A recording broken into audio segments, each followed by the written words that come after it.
नमस्ते, हीअ आकाशवाणी आहे।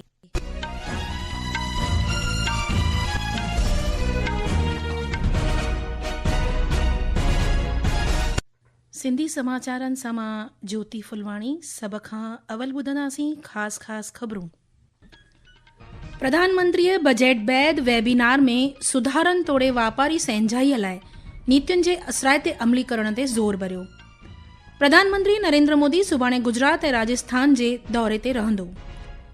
दिल्लीअ जी अदालत अॻूणे मुख्यमंत्री अरविंद केजरीवाल ऐं उप मुख्यमंत्री मनीष सिसोदिया खे आबकारी नीतिअ जे मामले में रिहा कयो। सीबीआई हाई कोर्ट में अपील करण जो फ़ैसिलो वरितो। पाकिस्तान अफ़गानिस्तान ख़िलाफ़ खुलियल जंग जी पधिराई कई। ऑपरेशन गज़ब-लिल हक़ जे तहत काबुल समेत ॿियनि प्रांतनि ते हवाई हमला कया। ऐं ICC T20 क्रिकेट विश्व कप में अॼु शाम सुपर 8 मुक़ाबलनि में इंग्लैंड जो सामनो न्यूज़ीलैंड सां थींदो। ख़बरूं विचूरवार ॿुधंदा। प्रधानमंत्री नरेंद्र मोदीअ चयो त मुल्क सुधारनि जी एक्सप्रेस ते सुवार आहे, छो जो सरकार प्रक्रियाउनि खे आसान ऐं वापार खे संहिंजो बणाए रही आहे।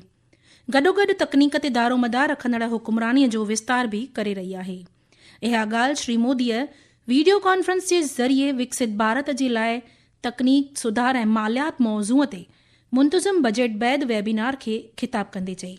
प्रधानमंत्रीअ चयो, ये देश रिफॉर्म एक्सप्रेस पर सवार है। इस मोमेंटम को बनाए रखने के लिए हमें न केवल पॉलिसी इंटेंट पर ध्यान देना है, बल्कि डिलीवरी एक्सीलेंस पर भी फोकस करना है। हमें AI, ब्लॉकचेन और डेटा एनालिटिक्स का व्यापक उपयोग कर ट्रांसपेरेंसी, स्पीड और अकाउंटेबिलिटी बढ़ानी होगी। श्री मोदीअ चयो त गुज़िरियल ॾहाके दौरान हुकूमत बुनियादी ढांचे ते ख़ासि ध्यानु ॾिनो आहे। हुन चयो त सरकार इहो फ़ैसिलो तमामु सोचे ऐं सम्झे करे खंयो आहे त भारत जो विकास क़ौमी शाहरा, रेलवे, उपबेट, डिजिटल सृष्टि ऐं बिजली सृष्टि जहिड़नि क़ाइम दाइम मिल्कियतुनि खे तयारु करे ई मुमकिन बणिजंदो।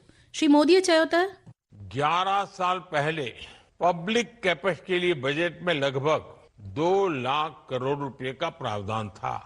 मौजूदा बजट में ये बढ़कर लगभग 12 लाख करोड़ रुपए के पार हो गया है। इतने बड़े पैमाने पर सरकारी निवेश होना प्राइवेट सेक्टर के लिए भी एक स्पष्ट संदेश है। श्री मोदीअ चयो त वेबिनार खे महज़ वीचारनि जी मटासटा जो मंच न ठाहे, इन खे मंथन इजलास में तब्दील करणु घुर्जे। उन चयो त जॾहिं उद्योग, तइलीम जगत, माहिर ऐं नीति घड़ींदड़ गॾिजी सोचींदा आहिनि त योजनाउनि जो अमलीकरण बहितर बणिजंदो आहे ऐं वधीक चिटा नतीजा मिलंदा आहिनि।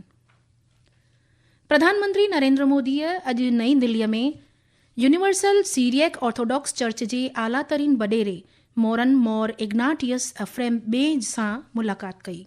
हिकु सोशल मीडिया पोस्ट में श्री मोदीअ ॼाणायो त उन्हनि केतिरनि ई मुद्दनि ते चर्चा कई। श्री मोदी सुभाणे राजस्थान ऐं गुजरात जे दौरे ते रहंदो। श्री मोदी राजस्थान जे अजमेर में 16,000 करोड़ रुपयनि खां बि वधीक जी केतिरनि ई विकास योजनाउनि जो महूरत कंदो ऐं संगे बुनियाद रखंदो। प्रधानमंत्रीअ जो हिकु अवामी सभा खे बि ख़िताब करण जो प्रोग्राम आहे। श्री मोदी 14 सालनि जी बालिकाउनि में सर्वाइकल कैंसर जी रोकथाम लाइ राष्ट्रव्यापी HPV टुका लॻाइण वारी मुहिम जो बि आगाज़ कंदो। प्रधानमंत्रीअ राजस्थान जे सरकारी विभागनि में नवनि मुक़ररु कयल नौजवाननि खे 21,800 खां बि वधीक मुक़ररी पत्र विर्छ कंदो।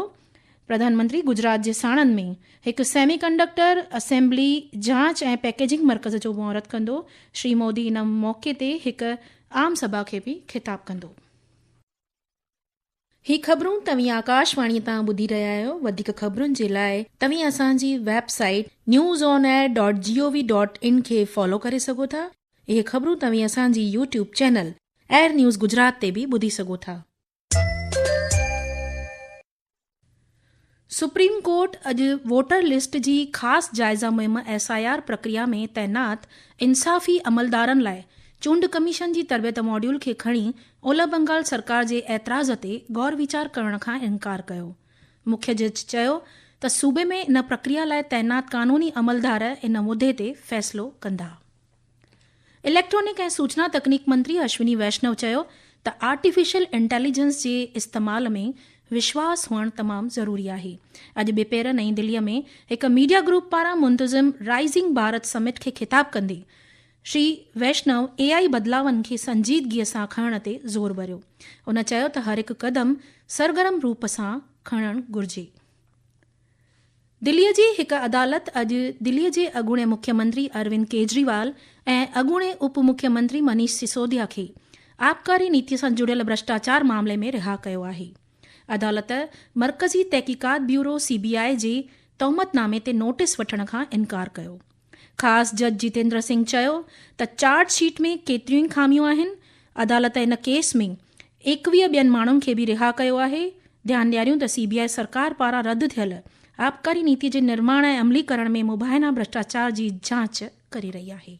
इन विच में आम आदमी पार्टीअ जे सरबराह ऐं दिल्लीअ जे अॻूणे मुख्यमंत्री अरविंद केजरीवाल चयो त हू ईमानदार आहे ऐं सच्चाईअ जी जीत थी आहे। हमें भारतीय न्याय प्रणाली पे भरोसा है। मैं जज साहब का बहुत बहुत शुक्रिया अदा करता हूँ जिन्होंने हमारे साथ न्याय किया, सत्य की जीत हुई। मैं हमेशा कहता था कि भगवान हमारे साथ है। ओॾां BJP निमाइंदे सुधांशु त्रिवेदीअ चयो त इन मामले ते सोच वीचार करण बैदि जवाब ॾिनो वेंदो।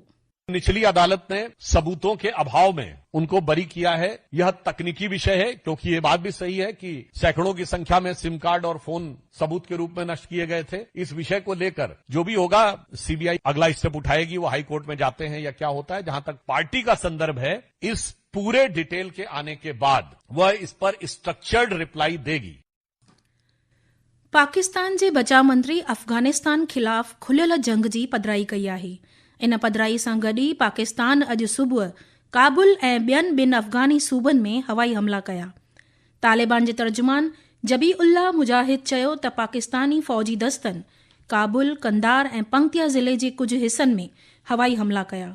पाकिस्तान दावा कयो त काल्ह राति पाकिस्तान पारां अफ़गानिस्तान ख़िलाफ़ गजब लिल हक़ मुहिम जी शुरूआत करण बैदि खां 133 अफ़गानियुनि खे मारियो वियो आहे।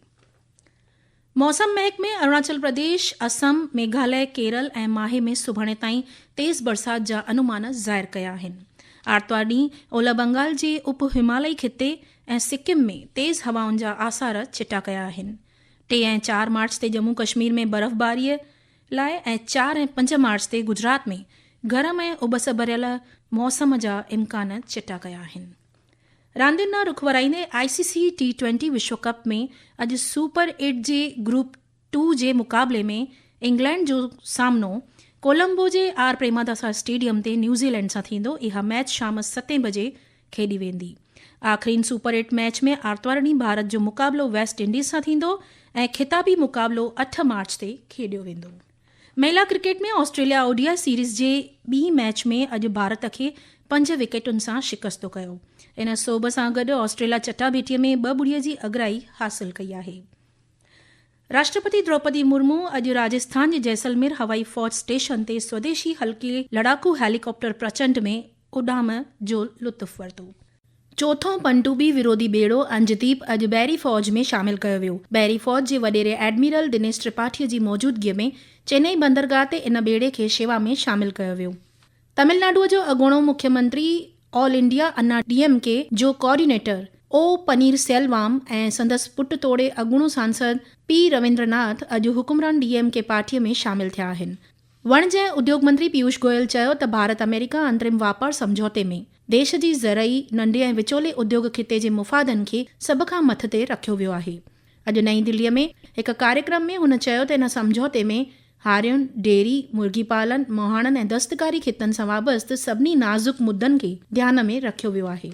आख़िर में ख़ासि ख़बरूं हिकु बार ॿीहर ॿुधंदा। प्रधानमंत्रीअ बजट बैदि वेबिनार में सुधारनि तोड़े वापारी सहजाईअ लाइ नीतियुनि जे असराइते अमली करण ते ज़ोर भरियो। प्रधानमंत्री नरेंद्र मोदी सुभाणे गुजरात ऐं राजस्थान जे दौरे ते रहंदो। दिल्ली जी अदालत अॻूणे मुख्यमंत्री अरविंद केजरीवाल ऐं उप मुख्यमंत्री मनीष सिसोदिया खे आबकारी नीति मामले में रिहा कयो। पाकिस्तान अफ़गानिस्तान ख़िलाफ़ खुलियल जंग जी पधिराई कई। ICC T20 क्रिकेट विश्व कप में अॼु शाम सुपर 8 मुक़ाबलनि में इंग्लैंड जो सामनो न्यूज़ीलैंड सां। ख़बरुनि जो इहो अंक ते पूरो थियो। नमस्ते।